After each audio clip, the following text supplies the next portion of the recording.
We're going to be taking you through the progress of our black comedy feature film. Who are you, by the way?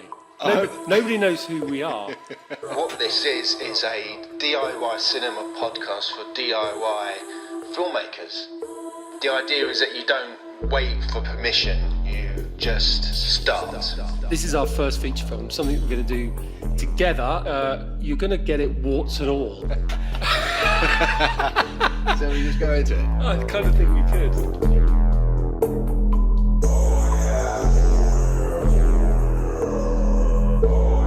This is DIY Cinema Cult.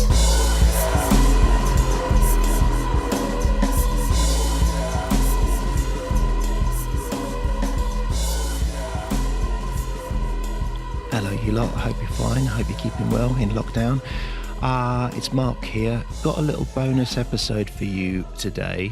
After our last episode with Prano Bailey-Bond, me and Erin had a lovely chat with her, and once we kind of wrapped things up formally, we carried on chatting on the mic. None of the stuff made it into the final edit of the interview of episode 8, but it was a lovely little chat and quite enlightening when we found out various connections between us, and particularly with Prano and Aaron and his films. It was a lovely little chat between filmmakers, so I've decided to release it as a bit of a bonus episode.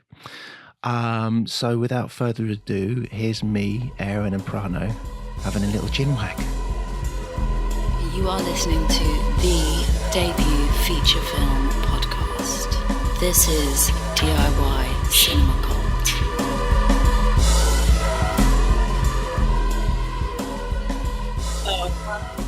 I've really enjoyed listening to your podcast, by the way, and I'm super excited about your film. That it sounds great. Like, I have to say, oh, great! Thank you. Yeah, I loved the Dog Day Afternoon.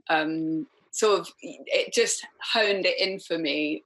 When you pitched it and you mentioned that film, because I absolutely adore that film. Oh, it's one of my faves, and it is kind of the vibe of it. It's quite contained comedy, and things go a bit dark, but it is in the vein of that. Yeah, for sure. And we've been playing around with it a little bit recently, haven't we? Because Mark's last drafts he sent to me, basically he'd added a bunch of scenes at the start, and my producer hat was like, what the fuck are you doing? Don't start adding new characters and new places, new locations. But he's like, well, I think this will really give loads of stuff to the backstory. And I was like, yeah, but we got nothing. Yeah. But then and then the last episode we had our friend Hadi on, who's kind of an independent producer, director, writer. And he just gave us the right bollocking. Yeah. About he'd listened to our first couple of episodes, and he's going, "You two need to talk to." So it's quite a funny episode. Film out there. Like, Stop pissing about. Get 20 grand. Go and make a feature film. And we were like, okay. I'm redrafting the script a little to make it a bit more. Look, if we don't have any funding in place, let's write something that feels realistically that we could make it for 20, 30 grand rather than anything more than that. So that's currently what we're doing. Yeah. But it'd be great. I mean, maybe we'll fire over the latest script to you, because I think it's always good to get opinions. I mean, we were chatting a lot about in the sort of last episode about the fear of putting your own work out there to be scrutinized by peers. And there's always that balance of like, is someone going to steal my idea, or but then, more and more we're thinking, well, this sort of DIY idea is a kind of, has to have a bit more of a communal attitude in that we kind of, we're making this podcast with a sort of sense of like, well, we want to be scrutinized a bit as the process goes along. Yeah. And maybe that even means sharing your ideas at a more formative stage or a less polished stage than you might be more comfortable doing, I think maybe it's about finding a group of people that you trust, that you can, share work amongst. Like, we have that in the Cine Sisters, this group of female directors, where it's like there's maybe like a trust oath or something towards each other's work. That's where good, you find the people that aren't going to go and rip it off. Because earlier I was listening to episode 3. It's a good one. And you were talking about a film that you'd watched that was a comedy, an actor who's a comedian, and yes, yeah. And I remembered that feeling before we shot Censor. I remembered that feeling of like, you see like a one-line synopsis in a film festival about something to do with like you're watching VHS and you're like, shit, someone's done it already. And anybody who'd be like, oh, I've heard about your film, you should watch bloody blah, and I'd like avoid that film for ages, and then eventually be like, I have to look, and they'd be like, it's not like, it's you not know, the same. I remember that. And it's a funny one because Shane Meadows, I remember him saying like, oh, nobody's going to be able to tell your story the way you tell it, so you shouldn't worry about sharing ideas. But you know, I kind of get that, but then on the other flip side, like, you'd rather know now, wouldn't you, than once you've made it. It's been two years. Yeah. Well, and also we were talking about this a little bit before you came on as well, because you know, I'm making a documentary at the moment, and Mark's just made a documentary that he's got out there. Both of us have had the experience, and I actually had the experience today of someone contacting me saying, oh, I'm from blah, blah production company, and I've heard about your film. I'd love to see your trailer. And me kind of going, right, why? You know, you're a production company. You're not someone who might give me some money for it. And then as a consequence, it turns out that they're trying to make a film that's along a similar area, a similar subject matter. And so you know, maybe you could be cynical, or maybe you could sort of give them the benefit of the doubt. Maybe they're just doing research, but maybe they're also just trying to get ideas off the ground in lockdown. And so it is a very tricky balance. But I have a trust in somehow in human nature a little bit, that you kind of think it's good for other people to hear things through other people's ears and eyes, and if they are peers, and to be able to take on genuine feedback as a result, and it will improve the end result, hopefully. Definitely. I mean, by the way, I really love the sound of your documentary as well, and because I know like Steve Bedlam, and I know. Oh, really? So that's so interesting. The link is there, because I was like, my brother and sister, being slightly older than me, they went to Nottingham after they left Wales. So they kind of, all of their friends were like traveling Europe, and them at times were traveling Europe with those sound systems. And then, you know, when I moved to London, I was like in that rave circle, basically. That's so interesting. There you go. I'm super interested in seeing it, and like really excited. And when you were talking about like penetrating that world and how gaining people's trust and things, I know it, because I remember being at raves when I was sort of starting out as a filmmaker and thinking, God, I want to bring a camera, but I know if I film anything, it's not cool. It's not cool, and you're at a rave as part of it, but nobody wants to be filmed in those circumstances. Which is what I first thought of when you said this big production company had come to you, Aaron, because it feels like maybe they don't, because you've had a special access to a certain number of sound systems or kind of, you know, DIY kind of setups, and you've got these great interviews already that I've seen. So maybe they don't have this certain access in areas which they're maybe trying to do through you. So I just be wary of that. But you know, that's what you don't kind of want people leapfrogging you, basically. Do you? Which, you know, when this producer said to me today, or development executive or whatever, said, you know, oh, I've heard you're making this film, and it'd be great to see the trailer. And would you mind telling me, you know, who's distributing it for you? She's basically given the game away. She's basically saying, are you backed by the big guns? And if not, we're going to kind of look at your ideas, and we're probably going to filch them in some way. But you're right in that actually my film is so much about access. And it took me 2 years really of emailing people who... And you've done it on a really personal one-to-one. Yes. You're not like, hi, I'm Aaron from X production company. I'm making something for Channel 4. No. You're like, I'm an old raver. I love what you do. Yeah.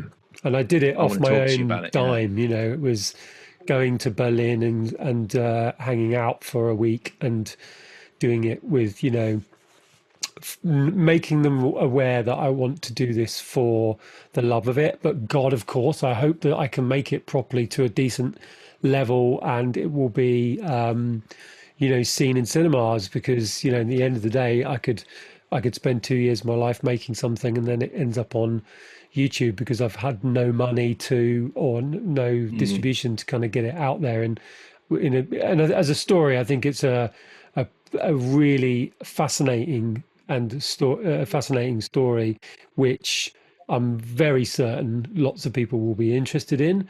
But the trick is, will people who invest in films see that in advance? So do I have to do this entirely DIY to get the film made in the way it needs to be made? Or do I have to get the right person or people involved at the right moment? It can mean that maybe there's some money involved in it at the end of the day, and that it gets into cinemas, which I'd like it to be, because I think it should be, or at least in on the big streaming services. But it's a challenge. There's a filmmaker you might want to connect with called Sophia Ollins, who did a film. I've met her and spoken to her, yes. Okay, right, good. Yeah, she did a film called Lost Vegas, and Lost in Vegas, and she happens to know very well one of our neighbours, and I spoke to her at my neighbour's party, and I said, did you do that film? And she went, yeah, what are you doing? And I said, I'm doing this film. And it was this kind of, wow, yeah, we're talking about the same world here. Yeah. So I'm yet to. Maybe she's one for the podcast, Mark. You never know. Yeah, definitely. Absolutely. Yeah, and also I think it's great. I'm super excited to see your film, because I think there's been people have thrown around the idea. I've been approached by various people saying, "Oh, do you want to do a film about the '90s rave scene?" And it's not. I don't want to make a fiction film about that. But I think the real story is way more interesting and exciting in this case than a fiction. So I think, I'm excited to see it. Well, I'll send you the trailer when we're offline shortly, and you can let me know what you think. There's definitely some great characters. Steve being in one of the... How do you know Steve, by the way? That's amazing. I know, my friendship group, basically. Steve is such a lovely. He's probably one of the loveliest people I know. He's amazing. I think the first time I ever met him, he gave me a lift. We were it was late, and you're going from one place to the next, and you're all really wasted. And he gave me a lift, and he had some wooden salad spoons in the back, the pocket and behind his seat in his car. And I was like, wow, these are beautiful salad spoons. I love them. And he said, you can have them. Oh, what a legend. What a legend. So that's how and he didn't know me at that point. And so that I always remembered. Yeah. Steve gave me the He saved me and Kate, my other half, completely. We went to Boomtown to do some filming for this film, and we filmed Spiral Tribe, sort of legendary sound system there, doing a sort of doing a day there. And Steve was running one of the fields, because he basically he bounces between doing the refugee community kitchen and the and doing Glastonbury and Boomtown and that sort of thing. And late on one of the nights, our tent got completely flattened and blown over on this. There was a massive gale last August, and we were looking at our tent going, what the fuck do we do? And we sort of tried to piece it back together again, and we were just like, this is completely destroyed. So we thought, let's just head for the car and just go home. It's the only way out of this, because I had my camera kit, I had lights, I had sound kit with me. So we went for the exit and couldn't get out. They barricaded us in to basically the gates shut, and you can't get in or out. So we were just like, what the hell do I do? So I texted Steve and said, Steve, we're stuck. What do we do? And about 10 minutes later, he turned up in a golf buggy and went, jump in. And we were like, what? And we jumped in the back with all of our stuff. And he drove us through the festival in his golf buggy and drove us to a yurt and went, there you go. Someone moved out of there yesterday. You can stay there as long as you like. And it was just like, before you get out the golf buggy, see them salad spoons in the back of the seat. They're yours, mate.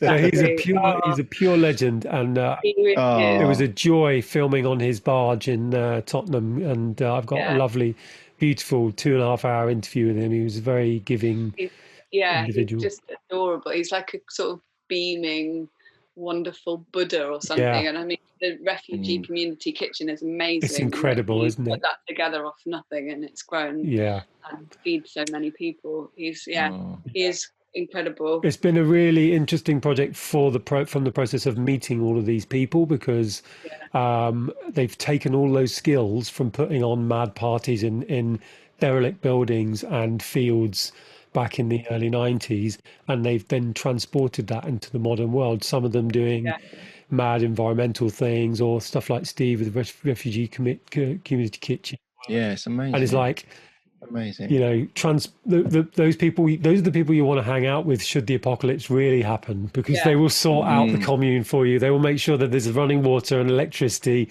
You know, they will keep you alive, because they basically did it on the road for 15 years. You know, is that going to be part of the documentary, like the kind of where are they now? Yes, for sure. For sure. Because I want to tell that old story, and then I want to, in a way, put in context of here, and to the point where I'm filming a Zoom rave that's happening, because I want to contrast the incredible sense of togetherness that there was back then with this weird sense of both isolation but also technological dependence and things that we're on now, but also the radical energy that there is now with regards to climate crisis and all of the things that are happening, and also, you know, in a way, us talking about DIY stuff has, you know, definitely been inspired a little bit by that, hasn't it, Mark? We've been, you know, thinking about along the lines of, well, just get on and do it yourself, and don't rely on everybody to tell you that it's okay to do it. I completely wholeheartedly back that, and I also think when you do it yourself, you do it on your own terms, and you know, that's where like new ideas are born. Like, look at, if you're thinking about the film financing kind of routes, and if you're talking about going certain routes, not the route I've gone with my feature, but you know, when you're looking at like studios and stuff, how much is the heart of something like just squeezed out of it because it needs to fit a mold that means it'll earn back a certain amount of money, and where does all the unique heart of that project actually end up? I think if you're doing it yourself, that's like so many incredible filmmakers. Like, I love Darren Aronofsky, and you look at like him kind of pathing his own, you know, course basically by doing it himself.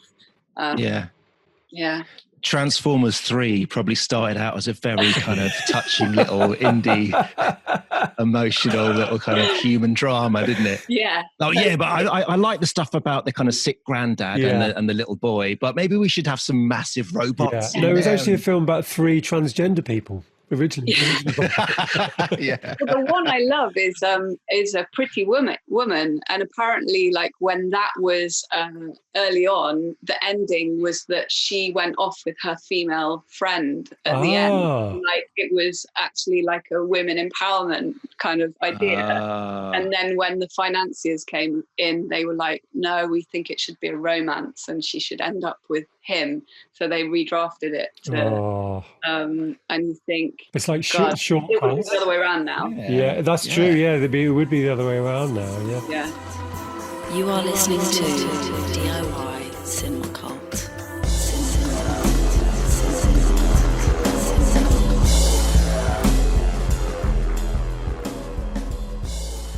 Well, there you go. It was lovely having Prano on. We wish her all the very best with her film, Censor, and we can't wait to see the finished results of her debut. Also, don't forget, me and Aaron are really keen to see your 1 minute films. DIY Cinema Cult are running a 1 minute freaky film festival. All films have got to be 1 minute or under. Please send them our way. Send us your films. So get writing, get shooting, get cutting, get freaky in lockdown, and send your films our way. Okay, lovely. Hope you're all well. Keep well. I'll speak to you soon. Bye.